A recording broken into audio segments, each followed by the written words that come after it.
Hello বন্ধুরা, আজকে দুপুরে কোনো সেরকম রান্না হয়নি, তাই কোনো কিছু রেসিপি শেয়ার করতে পারলাম না। শুধু কি রান্না করে খেলাম সেটাই তোমাদের সঙ্গে শেয়ার করছি।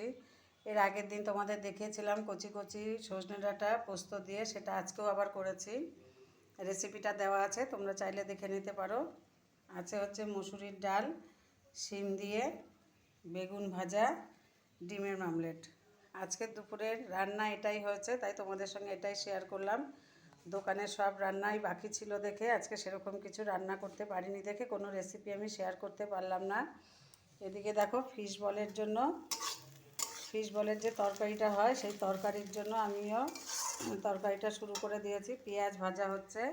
ফিশ বল করতে যেটা যেটা লাগে, এটা হচ্ছে ভেটকি মাছ ভেজে কাটা বেছে রেখে দিয়েছি, বাদাম ভেজে রেখেছি, আছে কিশমিশ, ধনেপাতা কুচি, লবণ, হলুদ, লঙ্কা, সেটা তো লাগেই, তোমরা সবাই জানো রান্না করতে গেলে। আর এখানে আছে আলু সেদ্ধ করে ম্যাশ করে রাখা।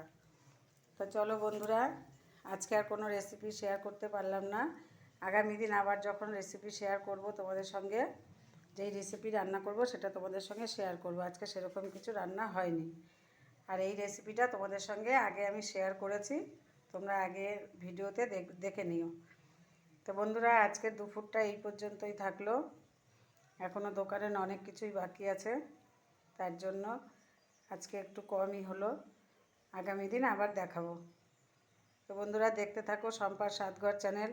দেখে যদি তোমাদের রান্না আমার ভালো লেগে থাকে, আমার রান্না তোমাদের যদি ভালো লেগে থাকে, চ্যানেলটি সাবস্ক্রাইব করবে, লাইক কমেন্ট করবে, শেয়ার করে ওনাদের দেখার সুযোগ করে দেবে।